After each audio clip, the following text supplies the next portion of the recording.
Aleluia. Graça e paz, queridos. Amém. Aleluia. Podeis tomar seu assento. Para você que está em casa nos acompanhando, que Deus possa ter tocado sobre você também, e que você tenha sido curado em nome de Jesus. Amém. Abra comigo a sua Bíblia no Evangelho de Mateus, capítulo de número 16, versículo 23. Mateus 16, versículo 23. Hoje é um culto de ceia e eu não pretendo me demorar para que a gente não termine o culto acima do horário. Amém? Todos acharam? Aleluia. 23 não, perdão. 24.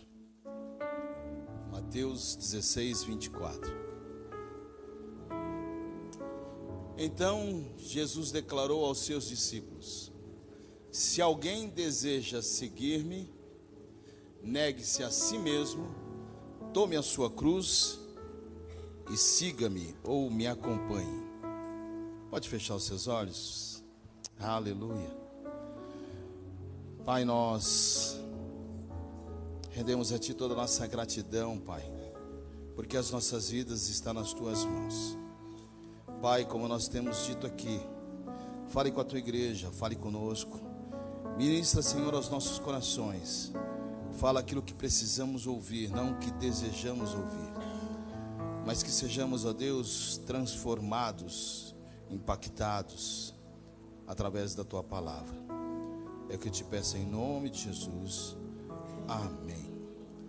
Amém, queridos.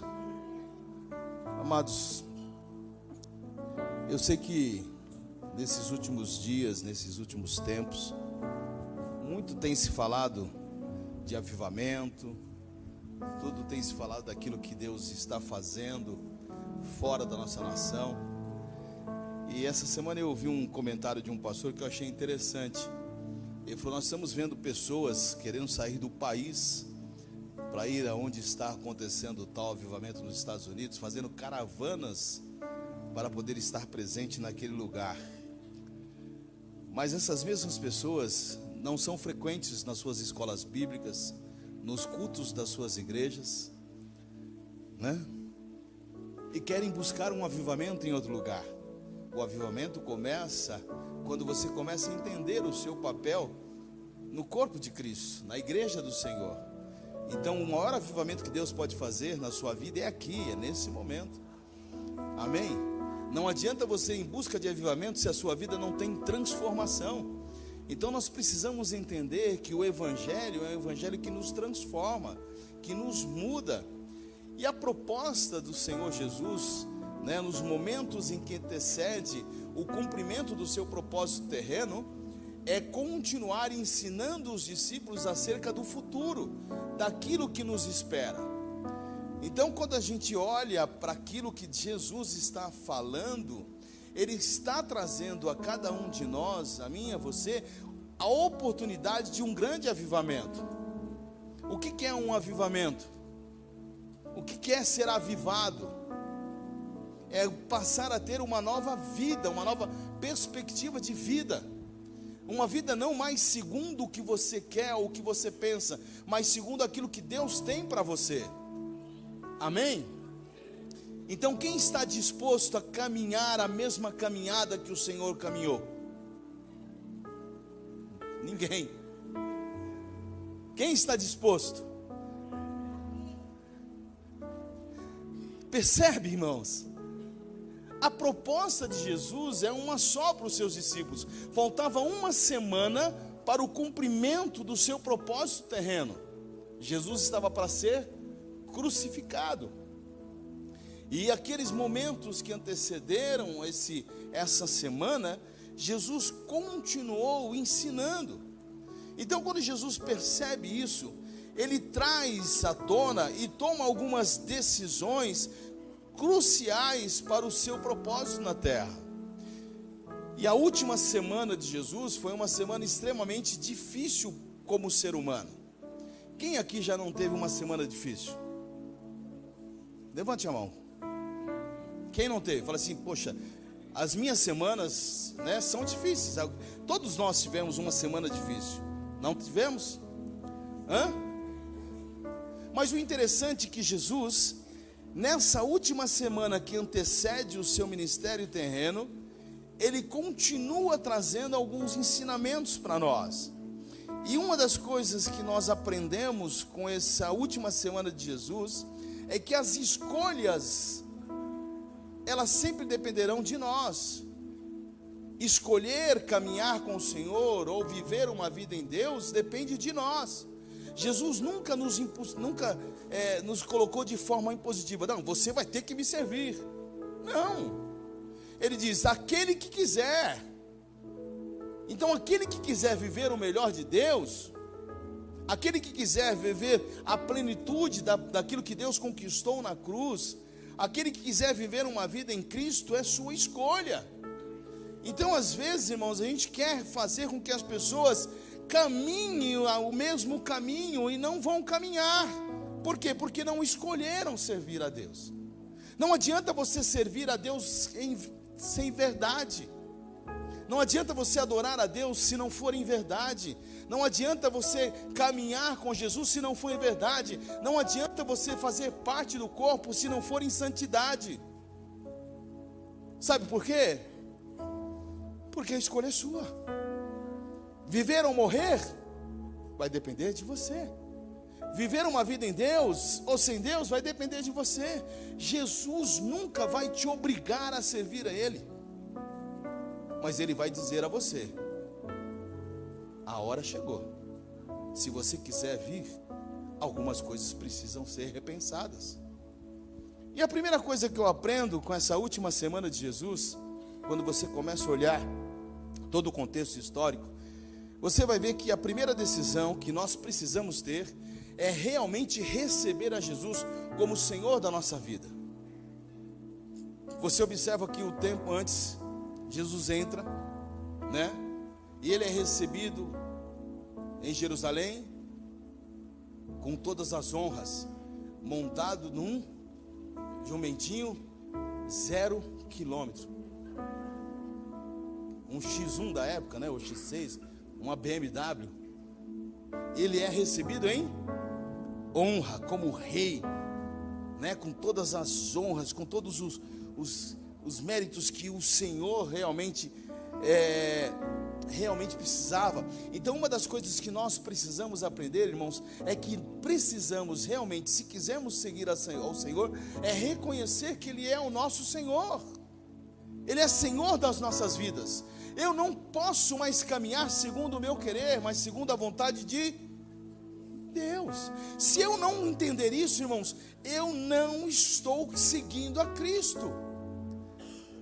Não adianta nada você querer servir ao Senhor e não caminhar segundo os caminhos que Ele mesmo percorreu.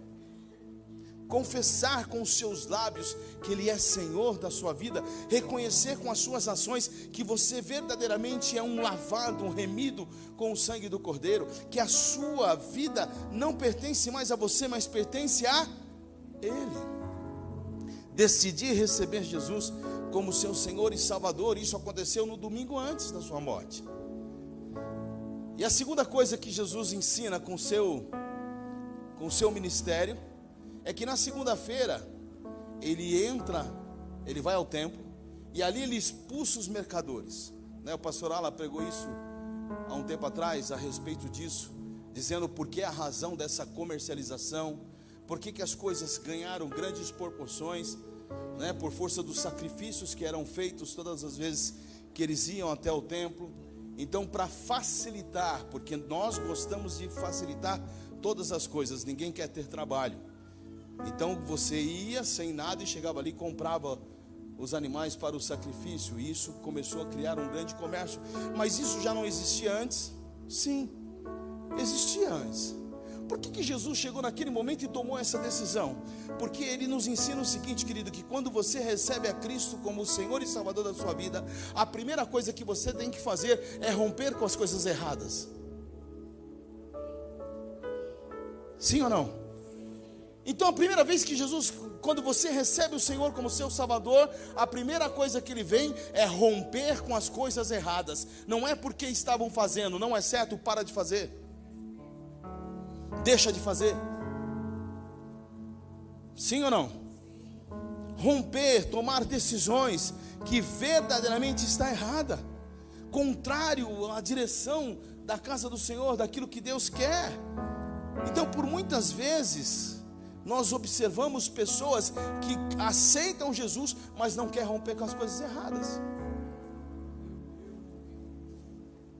Continuam fazendo as mesmas coisas. Só faz uma adaptação, tudo vira gospel. Hã? Tudo vira gospel. Eu quando antes me converter, eu ia pro pagodão, pro sambão.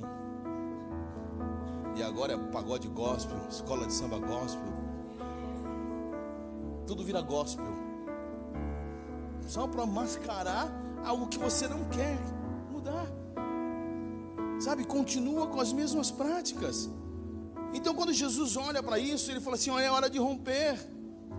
Então precisamos reagir, irmãos, e mudar as coisas, porque a Bíblia diz em Romanos 12 que nós não devemos nos conformar com o presente século, mas transformar-vos pela renovação da vossa mente. Muda, não pensa do mesmo jeito, irmão, não adianta. Eu brinco às vezes com jovens aqui, irmão, crente não pode ter namoro pentecostal, imposição de mãos e enrolação de línguas.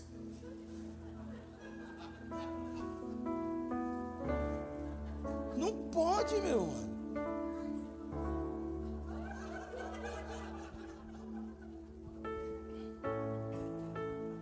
Não pode. Amém. Então nós precisamos entender isso. Jesus, Ele começa a romper com as coisas que estão erradas. Jesus amaldiçoou a figueira. Por quê? Ela estava no seu curso natural, mas a Bíblia diz que ela tinha flor. Então quer dizer, automaticamente ela tinha que frutificar. E a Bíblia diz que Jesus foi até ela e não encontrou o quê? Fruto. Então quer dizer, não adianta você ter cara de crente, tem que frutificar. Não adianta ter um dialético de crente, tem que frutificar. Não adianta dizer que não é, tem que frutificar. Então imagina, Jesus chega até você e não encontra em você nada. Aí fala assim, eu não sinto mais Deus. Não vai sentir mesmo, irmão.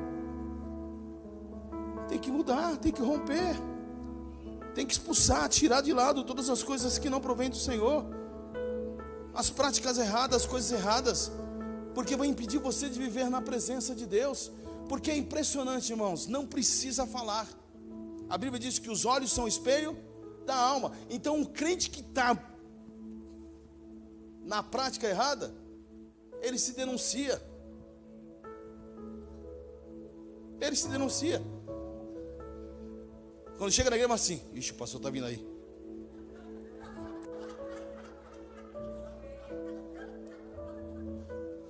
Já escrevo assim, porque se me pegar, vai denunciar. É notório, irmão. Não, e a paz é econômica. Paz.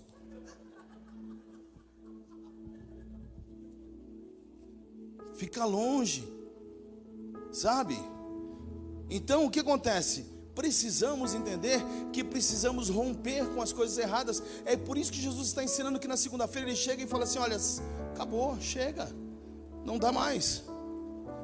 E a terceira coisa, na terça-feira, lá em Mateus 21, uma das coisas que nós precisamos aprender, irmãos, é aprender mais da palavra de Deus. Sabe, havia vários assuntos que precisavam ser manifestados pelo Messias. E uma das coisas que Jesus começa a questionar é justamente as questões das práticas religiosas, onde as pessoas, por não conhecer mais o Senhor, elas começam a caminhar segundo os conceitos religiosos da época, mas ninguém praticava a verdade. Então não adianta nada você ter toda a informação e não praticar a palavra, não conhecer. Outro dia eu estava vendo um vídeo de um acampamento de uns jovens, aonde os líderes colocaram os adolescentes sentados assim, e com um balde de água começaram a fazer perguntas bíblicas, coisas simples, básicas. Irmãos, pensa você, todos eles foram inundados com os baldes d'água, porque não tinha nada. E teve uma dessas perguntas que eu achei muito interessante, que o líder perguntou assim: quem estava com Jesus, né, no momento em que ele estava orando ao Pai? Quais eram os discípulos? Aí eu tô, 6?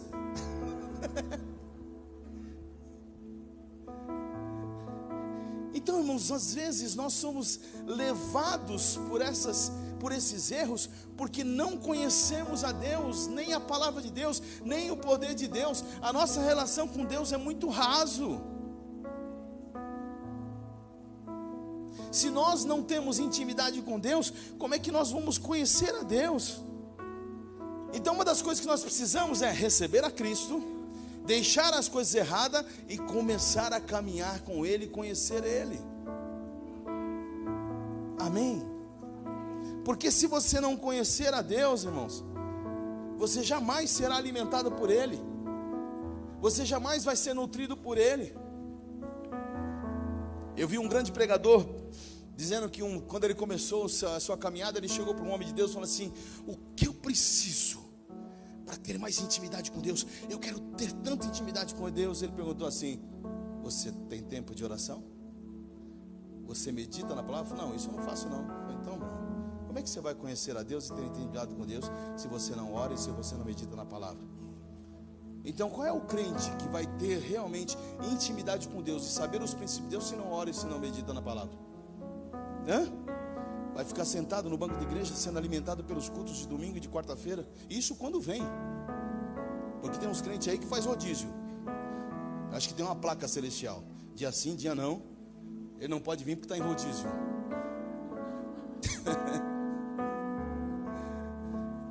Não, pastor, eu já vim quarta-feira esse mês. Agora é só o mês que vem, né, pastor? Mas faz rodízio. Sabe, irmão, sem conhecimento de Deus, sem conhecimento das Escrituras, você não vai ter intimidade com Deus. Tome uma decisão de estudar a palavra de Deus, sabe, de fazer aliança com Deus. Porque se você não fizer isso, irmãos, você verdadeiramente não vai ter essa confiança em Deus. E precisamos aprender a confiar mais em Deus. Quarta coisa, que é confiar mais em Deus.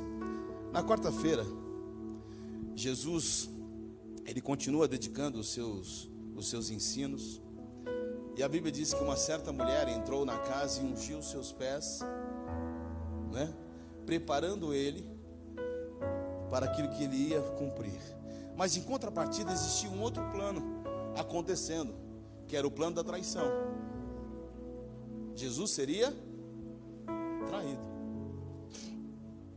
E o interessante é que você observa que mesmo ele sabendo que estava caminhando para aquilo que ele foi proposto, algumas outras coisas estavam acontecendo.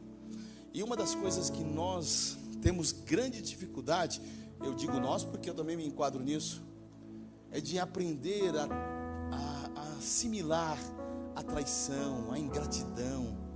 Sabe, isso é difícil, né, de você assimilar isso. E o interessante é que tudo isso estava acontecendo com Jesus, e na quinta-feira ele ia celebrar a Páscoa. E ele, sabendo que isso tudo ia acontecer, ele tinha confiança plena naquilo que lhe foi proposto. Então, imagine você sabendo, né, que alguém está honrando por aquilo que de fato você representava, e em contrapartida tinha alguém que estava por trás manipulando para que você fosse traído. E um interessante é que o judeu, no ato de você molhar o pão com alguém, significa princípio de honra, né? Aquele que senta na mesa com você, que come na mesa com você, que partilha o pão com você, é uma questão de honra. E Jesus estava honrando aquele que ia traí-lo. Sabe o que eu aprendo, irmãos? O que eu aprendo é que mesmo sofrendo traição, mesmo sofrendo injustiça, aquele que sabe o caminho que está percorrendo, jamais será mudado na sua natureza em Cristo.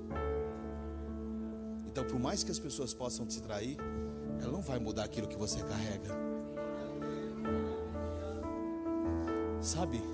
Por mais que você possa ser afrontado, enganado, mas aquilo que você carrega jamais vai ser mudado. Pode dizer isso comigo? Aquilo que eu carrego, mesmo que eu seja traído, não vai mudar aquilo que eu carrego em Deus. Aleluia. Então Jesus vai nos ensinando tudo isso nos últimos dias da sua crucificação. Aí ele senta à mesa, come com o abençoado, para dizer assim: olha, independente de qualquer coisa, eu escolhi viver em comunhão. Porque é isso que o Senhor está nos ensinando. Independente de qualquer coisa, irmão, temos que aprender a viver em comunhão. Olha o abençoado que está do teu lado. Vê se ele tem cara de crente.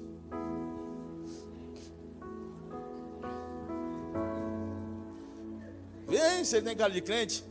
Se ele é um João, se ele é um Judas, se ele é um Tiago, se ele é um Pedro. Nós temos que aprender a viver cada um com as suas indiferenças. Então nós precisamos entender que a mesa é o lugar da comunhão. Então Jesus diz assim, ó: nada pode nos tirar da comunhão, mesmo um Judas sentando nela. É essa escolha que Jesus está nos ensinando, irmãos. E tem tanta gente que para no caminho, sai fora, ou deixa de seguir Jesus, porque não consegue viver em comunhão.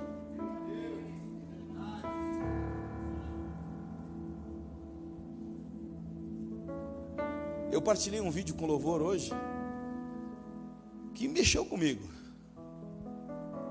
O rapaz foi fazer um trabalho numa outra igreja, e aí ele estava falando com o pessoal do louvor, e falando assim, que aquele que caminha na adoração e não senta para comer um pastel, viver uma vida fora do altar, sem comunhão, não é digno de subir aqui. E foi interessante que ele disse assim, e ele começou a pegar duro com o pessoal. Quando ele viu o guitarrista, é o guitarrista, né? O guitarrista estava chorando. E ele falou assim: tudo bem, toda vez que eu falo eu pego duro, o pessoal chora, mas aquele choro era diferente. E ele perguntou: rapaz, por que você está chorando? Ele falou: porque esse negócio da comunhão é importante. Ele falou: faz 15 dias que eu enterrei a minha irmã. E aí o pessoal do louvor começou a chorar porque não sabia o que ele estava vivendo. E ele disse: quando nós entendemos que somos parte de um corpo, quantos sobem aqui ou estão aqui porque passaram dificuldade hoje, não tiveram o que comer, tiveram a sua luz cortada, está faltando necessidade, e você não está nem aí.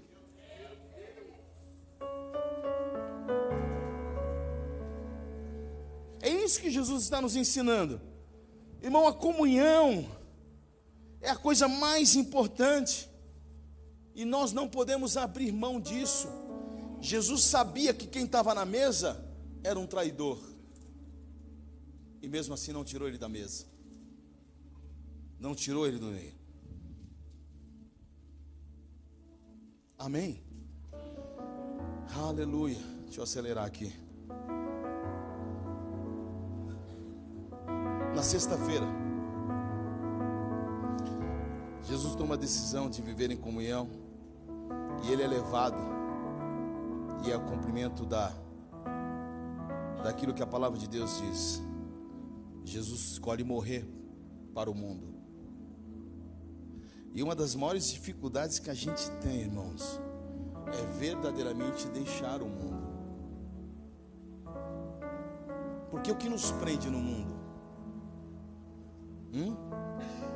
Quantos foi aqueles que foram evangelizados por alguém e disseram assim: não, ainda é cedo para aceitar Jesus? Quem já disse isso? Seja sincero, irmãos.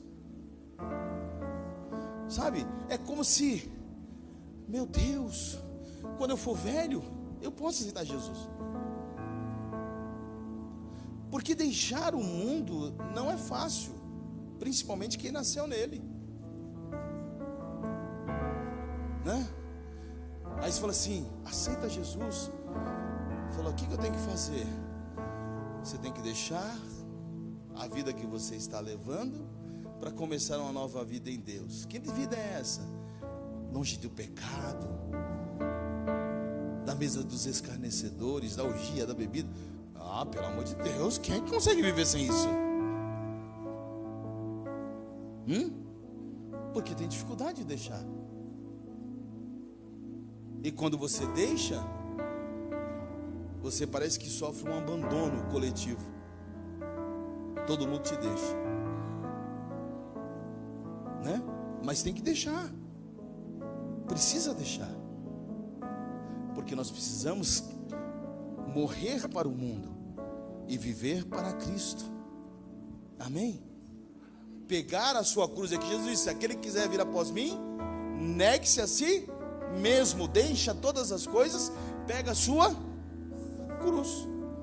Cada um tem uma, irmão. Cada um tem um caminho para percorrer. Mortificar o quê? O que você precisa mortificar? A sua carne, as concupiscências, os desejos que você tinha. Porque não é fácil. Principalmente quem não nasceu em Cristo. Tem alguns que nascem, mas se perde, vende o berço, faz permuta, né? E depois volta. Mas e aquele que não nasceu? Que se contaminou com o mundo? Eu falo assim, eu quando me converti foi fácil deixar algumas coisas, mas o vício do cigarro foi terrível. Minha mãe está aqui, lembra? Eu era capaz de fumar um cigarro por dia, mas não era capaz de deixar o bendito do cigarro. Mas todo dia lutando contra uma natureza. Eu precisava deixar. Porque se eu não deixasse, eu não podia seguir. Algumas outras coisas foram mais fáceis, mas o cigarro foi difícil. Morrer para o mundo é o que nós precisamos fazer. Então quando Jesus disse, a cruz é dolorosa, cada um tem a sua. Uma mais pesada, outra mais leve, mas todos nós temos que caminhar e carregar ela. Amém? Aleluia. E a última coisa que nós precisamos aprender, amados, é que nós precisamos esperar em Deus, viver uma vida só para Deus. É isso que nós precisamos. Viver uma vida para Deus, para glorificar a Deus, para que Deus seja exaltado através da sua vida. Porque se você não fizer isso, irmãos, você não vai entender o propósito de Deus. Ser discípulo do Senhor é caminhar da mesma maneira que Ele caminhou, e fazer as escolhas que verdadeiramente façam com que você desfrute o melhor de Deus. Deus não quer que você faça sacrifício por nada, porque tudo Ele já fez por você. A única coisa que Ele quer que você faça é que você o receba e verdadeiramente caminhe em busca de uma vida em Deus, para viver o melhor de Deus. Porque se você não fizer isso, irmãos, certamente você estará distante do propósito de Deus. E não tem como você viver tudo isso se você não entender esses princípios. Amém? Tome uma decisão hoje de viver uma vida em Deus, para Deus e para que o nome do Senhor seja glorificado. Amém? A caminhada para uma vida com o Senhor, ela é verdadeiramente onde você vai romper coisas na sua vida, deixar o que é errado, caminhar diante de um propósito certo em Deus. Amém? Vamos se colocar em pé.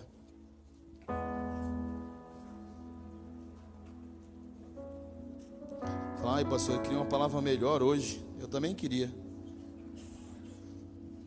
Amém? Porque todos nós temos semanas que realmente somos colocados à prova diante do Senhor. E o que nos deixa às vezes um pouco entristecido é que nós vemos as coisas repetirem, até como no tempo do Senhor.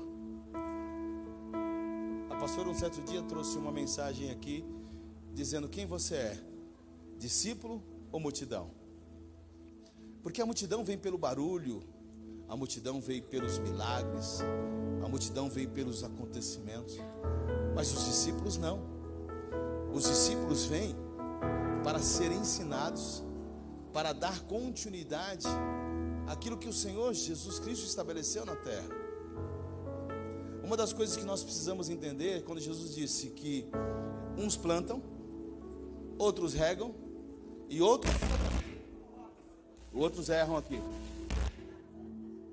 Uns plantam, uns regam e outros colhem. Qual é o entendimento que nós temos disso?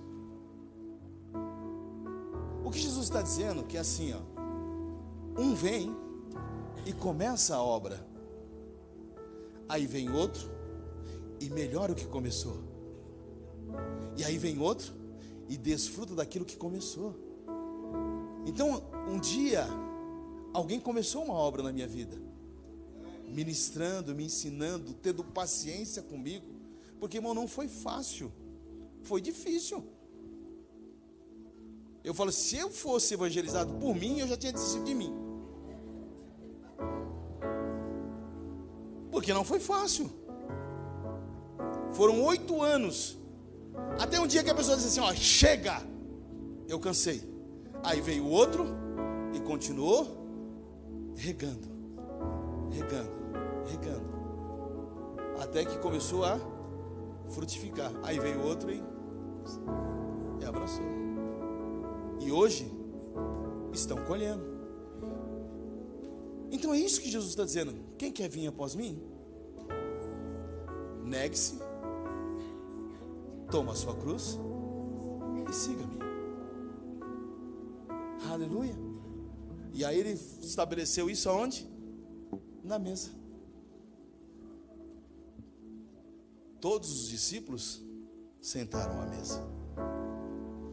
Aqueles que tiveram dificuldade de dar continuidade, Jesus sabia. Outro traiu, mas ele não desistiu. Amém? Então esse momento é o momento de nós sentarmos à mesa do Senhor. A escolha é sua. Jesus não tirou o pão de Judas, eu também não vou tirar da sua mão.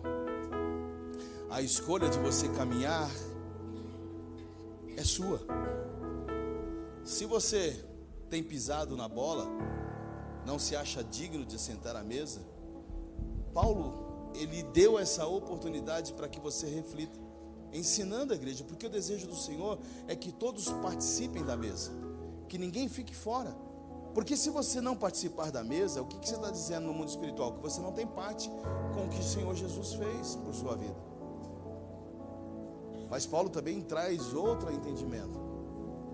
Aquele que come e bebe sem discernir, toma e bebe para a sua própria condenação. O que ele está dizendo?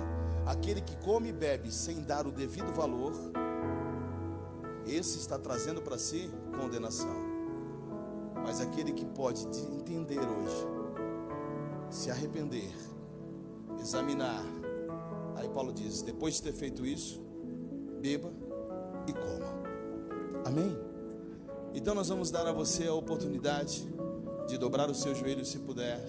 Se não puder, fique sentado, fique em pé, mas não deixe de falar com o Senhor, não deixe de conversar com o Senhor, porque o desejo é que você participe da mesa e coma do pão. Aleluia.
reunidos nesta noite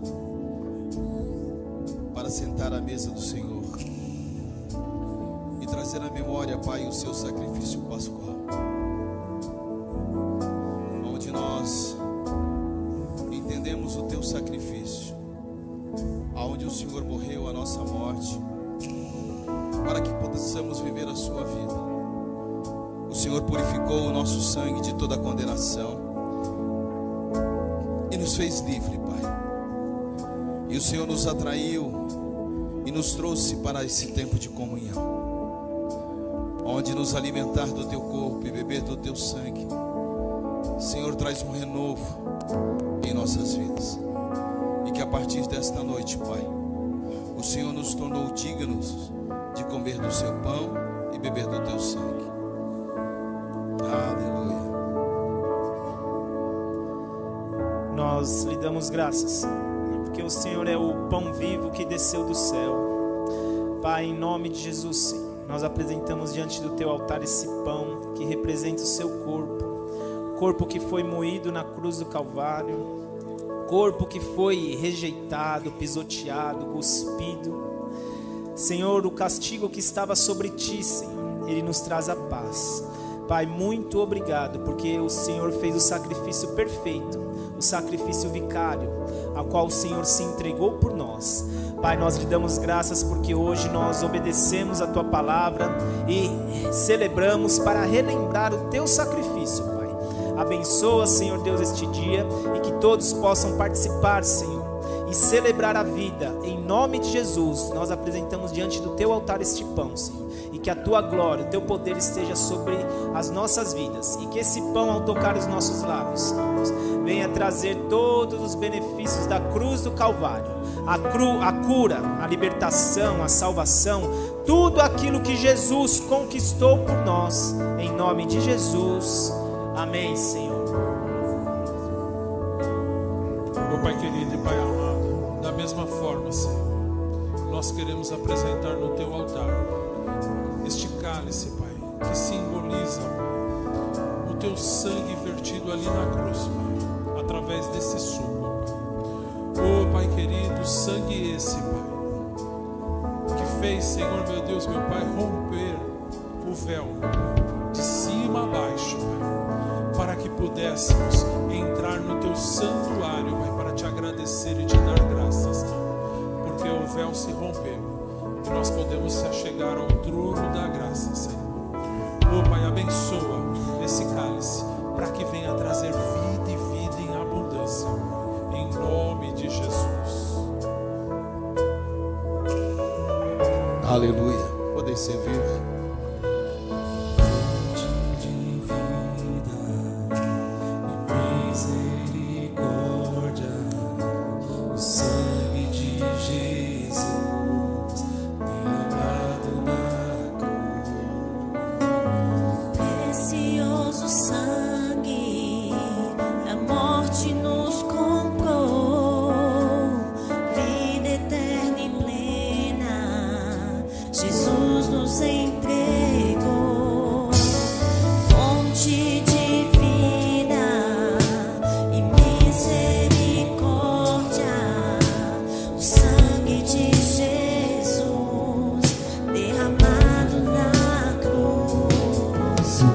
Precioso sangue da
Aleluia. Todos pegaram o pão.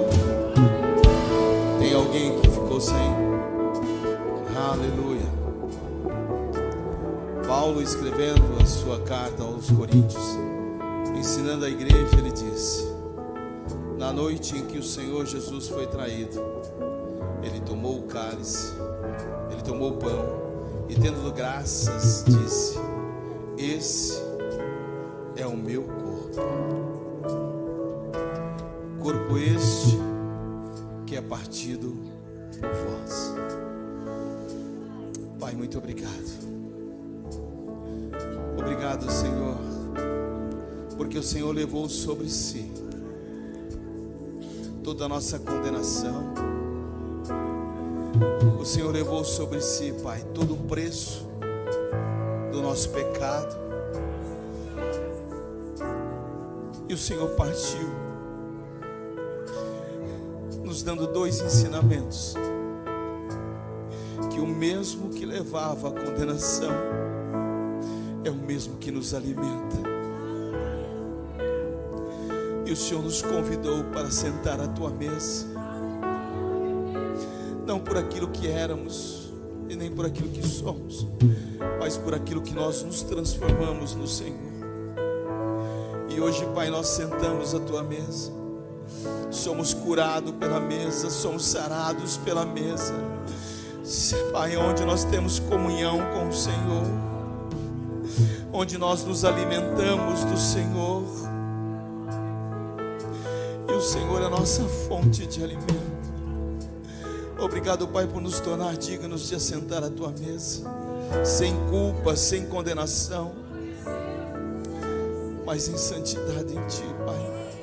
Em nome de Jesus, podeis comer. Aleluia. Aleluia. Semelhantemente, depois de ter ceado, tomando o cálice, disse: este é o cálice da nova aliança no meu sangue. Você não é mais salvo pelas tuas obras, você não é mais salvo por aquilo que você fez, mas você é salvo porque eu te salvei, porque eu te remi, eu te comprei. Eu derramarei o meu sangue como preço para os seus pecados e as suas transgressões. E a partir de agora você é meu e eu sou teu. Você é um em Cristo. Aleluia. Aleluia. Podeis tomar. Aleluia. Aleluia. Aleluia.